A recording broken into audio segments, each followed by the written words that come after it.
꿈과 사랑의 찬양대에 귀한 찬양 감사합니다. 현대강변 129요 귀한 찬양과 만담 감사합니다. 많이 나오시는 것 같아요. 네, 감사합니다. 귀한 찬양 감사합니다. 오늘 함께 나눌 하나님의 말씀은 마태복음 5장 33절로 37절까지의 말씀입니다. 마태복음 5장 33절로 37절까지의 말씀을 저와 한 절씩 교독하도록 하겠습니다. 또 옛사람에게 말한 바 헛맹세를 하지 말고 내 맹세한 것을 주께 지키라 하였다는 것을 너희가 들었으나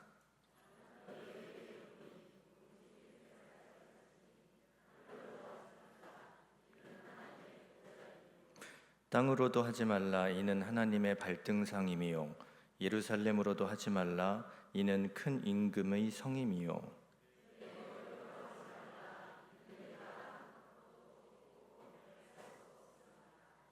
함께 읽습니다. 오직 너희 말은 옳다 옳다 아니라 아니라 하라 이에서 지나는 것은 악으로부터 나느니라. 아멘. 우리는 계속 이 수요일마다 함께 마태복음의 말씀을 나누고 있습니다. 오늘 나타난 본문의 메시지는 이 맹세에 대한 메시지를 담고 있습니다. 이 사람들은 어떤 것을 주장할 때 이 맹세라는 것을 합니다. 그런데 맹세를 하는 이유는 대개 사람들이 인정하지 않거나 내가 한 말이 그렇게 설득력이 많지 않을 때 그때 맹세라는 것을 하죠. 내 주장, 내 말이 먹히지 않을 것 같으니까 다른 누군가의 절대적인 힘, 그 권위를 가지고 자기의 주장을 관철하려고 하는 겁니다. 되게 이런 말을 하는 사람들은 자기가 말을 하면서도 이게 먹히지 않을 거다라는 생각, 이 불안함이 있기 때문에 이 말을 할 때도 좀 과장하거나 무언가 덧붙여서 표현하는 경우들이 많죠. 그런데 진실은요 언제나 담백하고 순수한 법입니다. 무언가 포장하지 않아도 신뢰감을 갖는 것이 바로 진실이라는 것이죠. 굳이 뭘 더 추가할 필요가 없는 겁니다. 우리는 살아가면서 말을 참 많이 하고 살아갑니다. 사실 말이 없으면 살아가는데 재미가 없죠. 이야기하면서 서로 친해지고 또 속에 있는 말들 다 끄집어내서 소위 입하고 하면서 우리의 좀 억울했고 답답한 마음들을 풀어내기도 합니다. 그런데 말을 많이 하다 보면 항상 말에는 실수가 생기기 마련이죠. 그래서 야고보서 3장 2절에는 이런 말씀이 있습니다. 우리가 다 실수가 많으니 만일 말에 실수가 없는 자라면 곧 온전한 사람이라 능히 온 몸도 굴레 씌우리라. 말을 하면 참 삶이 풀리고 기분이 풀리고 또 관계가 회복되는 그런 일들도 참 많습니다. 그래서 옛말에 말 한마디로 천냥빚을 갚는다라는 말도 존재하는 것이죠. 그런데 이 말이 참 어렵습니다. 이 말을 가지고 온전하게 내가 원하는 것만, 필요한 것만, 그리고 좋은 것만 말하는 것이 참 쉽지 않습니다. 그래서 내 말이 때로는 누군가를 살리고 누군가의 기분을 풀어주고 그런 힘이 있는 말이 되기도 하지만 언제는 이 말이 또 누군가에게 상처를 주는 말이 되고 비수가 되어 사람을 죽이는 칼로 쓰여지는 경우도 있습니다. 또한 어떤 말은 진실이 되는 말이기도 하지만 때로는 그 말이 거짓이 되기도 합니다. 사실 기독교는 언제나 진실만을 말해야 하는 종교 아니겠습니까? 하나님께서 우리에게 거짓을 말하는 것보다 참을 말하고 진리를 말하고 옳은 것을 말하는 것을 우리에게 요구하십니다. 왜냐하면 우리가 믿는 주님께서 길이고 진리요 생명이기 때문이고 우리가 믿는 하나님이 스스로 거룩하다 말씀하시며 우리에게 내가 거룩하니 너희도 거룩하라 라고 우리에게 그 거룩함을 참을 우리에게 요구하시기 때문입니다. 그러므로 교회가 교회답게 서 있는 그런 공동체, 기독교 문화가 세상을 뒤덮는 사회면 분명히 거짓보다는 진실이, 부정함보다는 정의가 바로 세워진 사회가 되는 것이 맞을 것입니다. 그런데 오늘날 교회의 모습은 어떻습니까? 오늘날 교회가 날마다 부흥하고 성장하는 우리가 이 시대, 이전의 시대보다 교회가 어디를 가도 너무나도 많이 세워져 있는 이 시대를 우리가 살고 있는데, 이 땅에 정말 참과 진리와 정의가 바로 서 있습니까? 오늘날 수없이 교회가 많고 수백만의 성도가 있는데도 사회는 그렇게 정의롭거나 깨끗하거나 밝지 못합니다. 이것은 그리스도인이, 교회가 하나님 보시기에 하나님 원하시는 대로 정직, 참, 진리를 말하는 옳은 공동체, 옳은 그리스도인들이 다 되지 못했기 때문일 것입니다. 즉 그리스도인의 숫자가 많아서, 교회가 많아져서 세상이 바뀌고, 물론 그럴 수 있겠죠. 그런데 더 중요한 것은 우리의 그리스도인들이 말과 행실에 있어서 참, 진리, 옳은 것을 말하고 행동할 때, 그때 진짜 세상은 아름답게 변하게 될 것입니다. 오늘 예수님께서는 산상수훈을 통해서 우리의 말, 우리의 언행, 특별히 맹세에 대한 부분들을 언급하고 계심을 보게 됩니다.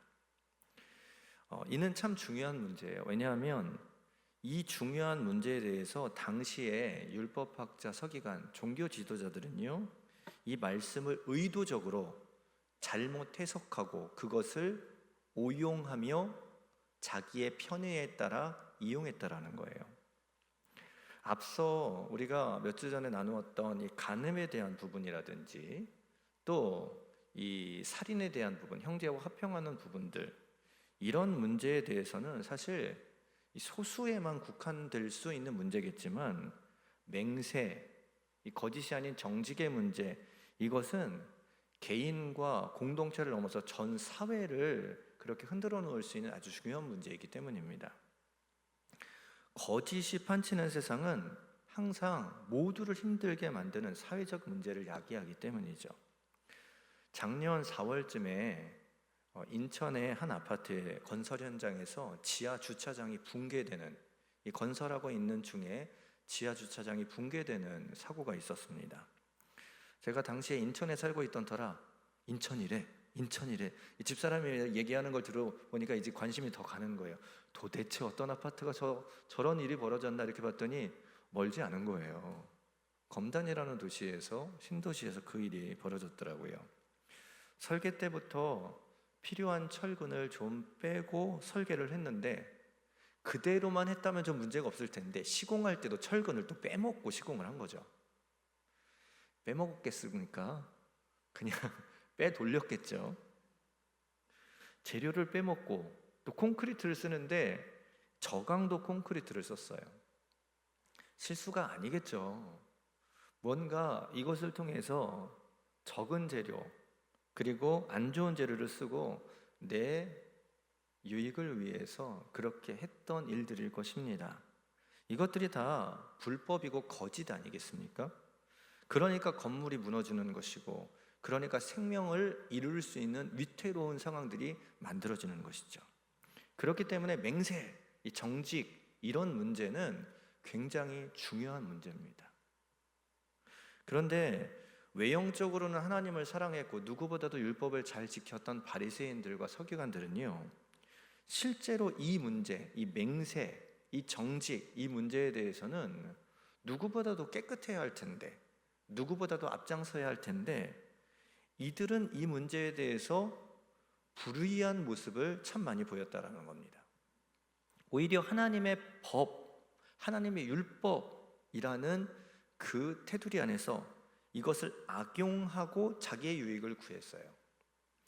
마태복음 5장 33절에는 이렇게 말씀합니다. 또 옛사람에게 말한 바 헛맹세를 하지 말고 내 맹세한 것을 주께 지키라 하였다는 것을 너희가 들었으나. 여러분, 하나님을 안 믿는 것보다 더 나쁜 것은요, 하나님의 말씀을 교묘하게 바꾸어서 자기가 편리하도록 바꾸어 그렇게 믿게 만드는 겁니다. 헛 맹세를 하지 말고 내 맹세한 것을 주께 지키라 하였다는 것. 이 맹세에 대해서요, 구약에서는 어떤 그런 가르침들이 있냐면, 먼저 레위기 19장 12절을 보면요, 이런 구절이 있어요. 너희는 내 이름으로 거짓 맹세함으로 내 하나님의 이름을 욕되게 하지 말라. 나는 여호와이니라. 이 레위기의 말씀은 10계명 중에 제3계명이 뭔지 아십니까? 여호와의 이름을 망령되이 읽지 말라. 이 계명과 일맥상통하는 그런 이 내용입니다. 우리가 하나님의 이름으로 맹세를 했는데, 하나님의 이름으로 그런 뭔가를 하겠다라고 선언을 했는데 그것이 지켜지지 않으면 내가 맹세의 대상으로 그렇게 이야기했던 하나님이 욕을 먹게 되는 거예요. 교회가 잘못되고 성도 하나가 하나님 안에 이 세상 가운데 하나님 뜻대로 살지 못할 때 사람들은 교회를, 성도를 손가락질하는 게 아니라 하나님을 손가락질하는 거죠. 하나님이 욕먹게 된다는 겁니다. 그러니까 세상 사람들이 볼 때 저 사람은 교회 참 잘 다녀요, 새벽 예배도 열심히 나가는 것 같고 주일날은 항상 성경 들고 교회 가고 교회 가는 거 모습 보니까 그날은 뭐 교회에서 무슨 행사들이 있는 것 같은데 항상 교회에 가 있고, 그런데 그런 사람이 거짓말도 잘하고 이기적이고 약속도 잘 안 지키고 이런 모습을 보이면 이 사람만 욕하는 게 아니고 예수 믿는 사람들 전체, 여러분 그런 표현들 많이 들어보셨죠? 예수 믿는 것들이 더하다고. 이런 표현들, 교회를 향하여, 믿음의 공동체를 향하여, 무리를 향하여, 하나님을 향하여 그런 욕들이 만들어지는 겁니다. 그래서 하나님의 이름으로 맹세하지 말라라고 가르치고 있는 것이죠. 또 민수기 30장 2절을 보면 이런 말씀이 있습니다. 사람이 여호와께 서원하였거나 결심하고 서약하였으면 깨뜨리지 말고 그가 입으로 말한 대로 다 이행할 것이니라. 하나님은 우리가 약속한 것, 우리가 맹세한 것을 분명히 믿으시고 기억하시는 분이십니다. 그리고 기다리시는 분이시죠. 하나님 스스로가 신실하신 하나님이시니까요. 하나님의 말씀은 분명히 그 신실함 가운데 지켜지고, 그런 성품으로 우리를 바라보시기에 우리가 한 말을 하나님은 신실하게 이루어질 거라 믿고 기다리신다는 거죠. 그렇기 때문에 하나님 앞에서의 맹세, 서원은요, 함부로 하는 게 아닙니다. 신중해야 하죠. 그래서 신명기 23장 21절부터 23절에서는 이렇게 말씀합니다. 내 하나님 여호와께 서원하거든 갚기를 더디하지 말라. 내 하나님 여호와께서 반드시 그것을 네게 요구하시리니 더디면 그것이 네게 죄가 될 것이라. 네가 서원하지 아니하였으면 무죄하리라. 그러나 내 입으로 말한 것은 그대로 실행하도록 유의하라. 무릇 자원한 예물은 네 하나님 여호와께 네가 서원하여 입으로 언약한 대로 행할지니라. 성경은요, 하나님 앞에 서원한 것을 꼭 지키라 라고 말씀하고 있습니다. 왜냐? 신실하신 하나님이 기다리시니까요. 이게 더디면 하나님께서는 그것을 죄로 여기신다는 거예요. 왜요? 하나님은 신실하신 하나님이시니까. 이것이 약속, 맹세에 대한 구약에 나타나 있는 성경의 메시지입니다. 한마디로 하나님의 백성이라면 함부로 맹세하거나 함부로 약속하지 말라는 것이죠. 그것이 잘못되면 하나님의 이름이 욕을 먹기 때문입니다. 그러나 맹세나 약속을 그래서 안 할래야 안 할 수는 없습니다. 해야 하는 순간이 있죠. 그런데 만약 하게 되었다면 그 약속, 그 맹세는 철저히 지켜져야 한다는 거예요. 그런데 서기관들과 바리새인들은요, 이것을 악용합니다. 그들은 맹세를 할 때 하나님의 이름으로만 안 하면 된다라고 생각을 했어요. 그러니까 맹세를 할 때 하늘로도 맹세를 하고 땅으로도 맹세를 하고 예루살렘 성전을 걸고서도 그렇게 맹세를 했습니다. 이것은 율법에 저촉되지 않는다라고 그렇게 해석을 한 거예요. 하나님의 이름만 맹세할 때 언급하지 않으면 된다, 이렇게 생각하는 거예요. 또한 마태복음 23장 16절 18절에 보면 맹세에 대한 말씀이 나오는데요, 거기에는 이렇게 말씀하고 있어요. 화 있을진저 눈먼 인도자여, 너희가 말하되 누구든지 성전으로 맹세하면 아무 일 없거니와 성전의 금으로 맹세하면 지킬지라 하는도다. 어리석은 맹인들이여, 어느 것이 크냐? 그 금이냐? 그 금을 거룩하게 하는 성전이냐? 너희가 또 이르되 누구든지 제단으로 맹세하면 아무 일 없거니와 그 위에 있는 예물로 맹세하면 지킬지라 하는도다. 무엇으로 맹세할 때 무엇을 걸고 하느냐에 따라서 이건 괜찮고 저건 괜찮지 않고 이렇게 구별해서 맹세했던 것이 당시의 서기관과 바리새인들의 모습이었다라는 겁니다. 그러니까 이 맹세를 여러 가지 형태로 구분해서 악용하고 있는 거예요. 하나님의 사람, 율법을 지키는 하나님을 쫓는 백성이라면 당연히 무엇을 걸고 맹세하는 게 아니라 맹세 자체를 해서 잘 지켜내야지 사람들이 하나님을 찬양하고 하나님의 이름이 높아지는 것이지, 뭘 걸고 해서 맹세를 안 지켜도 되고 뭘 걸고 해서 맹세를 지켜야 하고 이렇게 구분하다 보면 맹세가 지켜지지 않았을 때 저거 걸고 하지 않았으니까 괜찮아, 율법적으로 그렇게 해석하지만 사람들은 그를 손가락질하고 그가 믿는 하나님을 손가락질하고 욕한다라는 것이죠. 이것이 서기관과 바리새인들의 태도였다라는 겁니다. 이런 자들의 결과가 무엇이겠습니까? 주님의 책망을 받는 것이고, 또 그로 인하여서 천국의 문을 닫는 자들, 그렇죠. 이들의 모습을 보고 믿음의 사람들을 욕하고 심지어 교회를 욕하고 하나님을 욕하게 된다면 천국으로 나가는 복음의 길, 생명의 길이 닫혀지게 되는 거예요. 천국의 문이 닫혀지는 일들이 만들어지게 되는 겁니다. 결국 누군가의 생명을 죽이게 되는 일들이, 스스로는 파멸을 겪게 되는 일들이 만들어지게 된다는 거예요. 이렇게 하나님의 말씀을 가지고 자기 맘대로 해석을 하니까 이런 결과가 만들어지는 것이죠.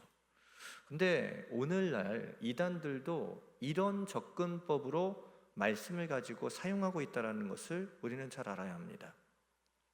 성경만을 가지고 그렇게 신앙생활을 한다고 하지만 이 성경의 말씀을 아전인수격으로 해석해서 논리를 펴서 자기들의 주장을 관철시키는 사람들, 이단들도 있습니다. 결과를 먼저 들으면 말도 안 된다라고 말합니다. 어떻게 이만이라는 사람이 성령님이 되고 어떻게 이만이라는 사람이 재림 예수가 될 수 있습니까? 결과만 들으면 말이 안 되는 이야기입니다. 그런데 성경을 제멋대로 해석한 부분들을 다 공부하고 그런 논리를 다 듣고 보면 어느샌가 이만희가 성령이 된다라는 거예요. 그게 그 사람들이 가르치는 성경의 논리를 통하여서 사람을 신격화하고 성령을 만들고 재림 예수를 만드는 그런 과정이다라는 겁니다. 성경을 따른다고 하지만 정작 하나님의 말씀을 따르는 것이 아니라 자신들의 주장이 먼저고 말씀은 그것을 합리화하는 도구로 전락하는 경우들이 있다라는 거죠. 그것이 당시의 바리새인들과 서기관들의 모습이었다라는 겁니다. 말씀을 쫓는다고 하지만 그것을 이용해서 자기들의 편리한 대로 악용했던 자들이에요. 그래서 맹세나 약속에 대해서도요, 잘못된 입장을 취하고 있었다라는 겁니다. 그렇다면 이에 대해서 예수님은 뭐라고 말씀하셨을까요? 아주 간단하게 말씀하십니다. 맹세하지 말라고 얘기하시죠. 34절입니다. 나는 너희에게 이르노니 도무지 맹세하지 말지니 하늘로도 하지 말라. 이는 하나님의 보좌임이요. 그렇죠. 바리새인들과 서기관들은 하나님 이름을 놓고만 맹세하지 않으면 괜찮다. 하늘로도, 제단으로도, 성전으로도, 이거 하나님만 아니면 괜찮다라고 말했는데 예수님은 뭐라고 그러세요? 맹세하지 말라. 하늘로도 하지 말라. 이렇게 말씀하고 있어요. 어떤 무리들은요, 주님께서 맹세하지 말라고 그랬다고 이 메시지를 오해해서 맹세 자체를 하지 않아야 된다. 이렇게 생각하는 사람들도 있습니다. 그래서 결혼 서약이나 법정에서도 증인 선서할 때 이 맹세 절대로 하지 않는 분들도 있답니다. 그런데 이 말씀의 본 뜻은 그런 게 아니죠. 성경에도 맹세한 사람들의 이야기가 굉장히 많이 나오거든요. 구약에도 보면 아브라함이 이삭의 아내 리브가를 이제 찾으러, 이삭의 아내를 찾으러 종을 보낼 때 그에게 맹세를 했고, 또 야곱도 요셉에게, 요셉의 형제들에게, 다윗도 요나단에게 맹세를 했습니다. 마태복음 26장을 보면요, 대제사장이 이 예수님께 네가 하나님께 맹세하고 하나님의 아들이라고 말할 수 있느냐? 이렇게 물었을 때 예수님은 그렇다라고 대답하셨어요. 예수님도 맹세를 했다라는 것이죠. 여러분, 맹세 자체가 나쁜 것이 아닙니다. 이것이 오용하고 악용되었기 때문에 그럴 소지가 있고, 그렇기 때문에 예수님이 맹세를 하지 말라, 그것을 하지 말라라는 것이죠. 아주 중요하고 결정적인 일에서의 맹세는 더 중요한 의미를 갖게 합니다. 예를 들어 결혼 예식을 드릴 때 하나님 앞에서 우리가 서약을 하지 않습니까? 우리가 심각하게 생각하고 사람들 앞에서, 하나님 앞에서 서약을 하면서 그 서약의 내용, 그 맹세를 가지고 갈등하고 다툴 때, 그래, 내가 그렇게 맹세했지, 내가 그렇게 서약했지, 그 생각하면서 검은 머리가 파뿌리 될 때까지 그렇게 사는 겁니다. 꼭 지켜야 하는 것이죠. 예수님이 말씀하신 본 뜻은 잘못된 맹세, 곧 인간의 이기심을 만족시키는, 자기의 유익을 위해서 하나님의 말씀을 그렇게 악용하는 그런 맹세를 하지 말라라고 말하시는 겁니다. 그렇죠. 거짓으로 증언하는 그런 맹세들은 잘못된 것이니까 오히려 그것을 통하여서 믿음의 무리, 그 공동체를 손가락질 받게 만들고 믿는 사람들의 하나님을 욕되게 만들기 때문이죠. 그렇게 예수님은 맹세하지 말라고 말씀하셨고, 그리고 37절에는 덧붙여서 말씀하십니다. 오직 너희 말은 옳다 옳다, 아니다 아니다 하라. 이에서 지나는 것은 악으로부터 나느니라. 즉 믿는 자들의 언어는요, 아주 단순해야 한다라는 거예요. 옳다 아니다 단순해야 한다라는 겁니다. 옳은데 뭐는 이렇고 저렇고 저렇고 저렇고, 아닌데 그런데 이것은 저렇고 저렇고 저렇고 저렇고, 이렇게 막 설명하고 무언가를 이야기하고 그러다가는 오히려 과장되어서 진실을 덮어버리는 상황들이 만들어지게 된다는 거예요. 원래 진실은 단순하고 간단한 것이기 때문입니다. 과장된 것은 오히려 그것을 희석시키고 오히려 본질을 호도하는 그런 말이 될 수 있다는 거예요. 간단하게 진리만 말하게 되면요, 쓸데없는 말 안 하다 보면요, 사람들은 그 누군가가 그렇게 말하는 사람들의 그 말을 굉장히 신뢰하게 됩니다. 아, 저 사람은 허튼 소리 하는 사람이 아니야, 이런 말 들어보셨죠? 언제나 무언가 일이 닥쳤을 때 주저리 뭔가 설명하고 뭔가 과장하고 뭔가 덮고 그런 게 아니라, 그래 미안해, 내가 잘못했어, 이 말 한마디로 모든 것이 끝나는 상황들을 만드는 사람들이 있어요. 분명히 내가 잘못한 것인데 변명으로 일관하지 않고 미안해, 내가 잘못했어, 이 한마디로 진실되게 다가가는 사람들이 있다고요. 누군가가 악을 행했을 때 어떻게 말하지가 아니라 이것은 잘못된 것입니다 라고 정확하게 한마디를 던지는 사람들이 있습니다. 짧지만 그 말 한마디가 굉장히 강력한 울림이 되고 도전이 되는 경우들이 많죠. 그런 짧은 말, 진실된 말을 하는 사람들을 향해 사람들은 저 사람은 참 진실되다, 저 사람은 믿을 만하다, 저 사람이 말하면 맞을 거다, 이런 반응들이 생기게 되는 것입니다. 저는 믿음의 사람들이 이런 사람들이 됐으면 좋겠습니다. 헛된 맹세, 지키지 못할 말들을 쏟아내는 사람들이 아니라 그 말이 지켜지고 또한 내가 할 수 있는 그 말 깊이 생각하고 말할 수 있는, 그래서 지켜질 수 있는 그런 모습들이 있었으면 좋겠습니다. 그런 말들이 하나하나 지켜지고 진실된 말들만 그렇게 내뱉어질 때 그 믿음의 사람들이 하는 말은 무게감이 생길 것이고 사람들은 그 사람 자체를 신뢰하게 될 것입니다. 그때 우리가 말하는 우리의 주장뿐만이 아니라 우리가 말하는 예수, 우리가 말하는 복음, 그것도 더 강한 생명력을 갖게 될 거다라는 거예요. 우리 많은 그리스도인들이 이 부분에 있어서 약점이 많습니다. 진실되지 못하고 옳게 아주 짧게 말하는 방법들을 모르기 때문이죠. 그러니까 이 얘기 저 얘기 하다 보니까 남 흉도 보고 말하다 보니까 허풍도 떨고 그러다 보니까 재미는 있는데 진실되지 못하는 경우들, 무게감이 없고 가볍게 느껴지는 경우들이 참 많다는 거예요. 그런 경우 내가 전하는 복음이 진실된 생명에 대한 이야기이지만 진리를 말하고 생명을 다루는 너무나도 소중한 이야기지만 너무나도 가벼이 지나치는 웃음의 이야기처럼 그렇게 무게감 없이 다가서게 되는 경우들도 참 많습니다. 믿음의 사람들이라면 우리가 던지는 말이 무게감 있도록 진리를 말하고 참을 말하고 옳은 것을 말하는, 물론 이런 말을 하면 고리타분하다 말할지 모르겠습니다. 그런데 그 고리타분함이 생명을 살리는 진실함에 무게가 담길 수 있다면 기꺼이 고리타분해도 되지 않을까요? 일본이라는 나라는 신이 참 많은 나라입니다. 곳곳마다 신사가 있고요, 온갖 잡신이 많은 나라예요.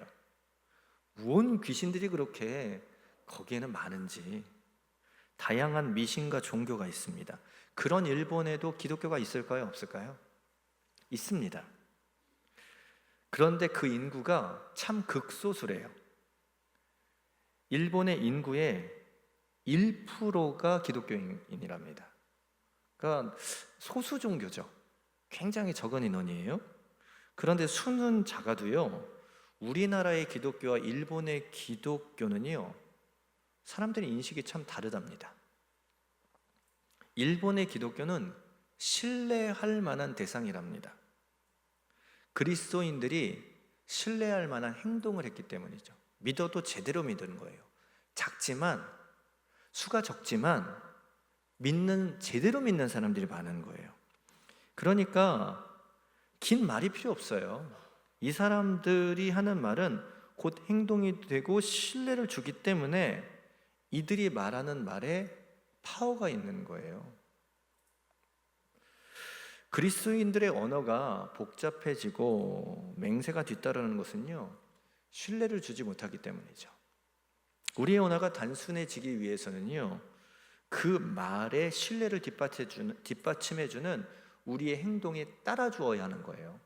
공허한 공수표를 남발하는 말들만 많은 기독교인이 아니라 우리가 말하는 것을 반드시 지키고 행동으로서 표현하고 뒷받침해주는 모습이 있을 때에 우리의 말들은 세상 가운데 신뢰감을 주게 되고, 교회라는 공동체는 세상 가운데 신뢰감을 받는 공동체가 되고, 그러므로 말미암아 교회가 말하는 예수의 이름도 하나님의 위상도 세상 가운데 더 높아질 수 있을 것입니다. 예수님이 사역하시는 동안 그러지 않으셨습니까? 예수님의 말은 곧 행동이셨어요. 말한 것은 지키셨고 말한 대로 이루어졌고, 그런 말과 뒷받침되는 행동으로 말미암아 예수님이 가시는 곳에, 예수님이 하시는 행동에 수많은 이들이 몰려들었고 예수님을 신뢰하게 되었습니다. 그 당시에 바리새인들과 서기관들은 아니었다라는 거죠. 물론 존경받는, 율법을 잘 지키는 당대의 랍비고 인정받는 종교학자들이었지만 그럼에도 불구하고 그들은 율법을, 맹세를 자기의 편의대로 악용하면서 자기의 유익을 그렇게 맞춰가면서 살아갔다라는 거예요. 오늘 우리는 하나님이 원하시는 그 그리스도인다운 말과 행동이 뒷받침되는 그런 신앙을 살아가고 있는지, 아니면 겉모습은 번지르르 하고 바리새인과 같은 그 모습은 갖고 있지만 오늘도 우리의 말은 이리저리 피해가며 진실한 척 하나님의 말씀을 그렇게 악용하고 있는 것은 아닌지 오늘도 우리를 되돌아보았으면 좋겠습니다. 여러분들의 말이 더 진실했으면 좋겠습니다. 여러분들의 결단과 여러분들의 맹세가 하나님 앞에 했던 서원들이 꼭 지켜지는 은혜가 있었으면 좋겠습니다. 하나하나 우리의 삶 가운데 그런 모습들이 진실되게 만들어질 때 여러분들의 삶은 바뀔 것입니다. 하나님의 축복은 분명히 임할 것입니다. 교회는 새롭게 될 것입니다. 관계는 회복될 것입니다. 그 변화 가운데 여러분들이 변화의 주체가 되고 그러므로 말미암아 변화의 축복을 누릴 수 있는 모두가 되시기를 주님의 이름으로 간절히 축복합니다.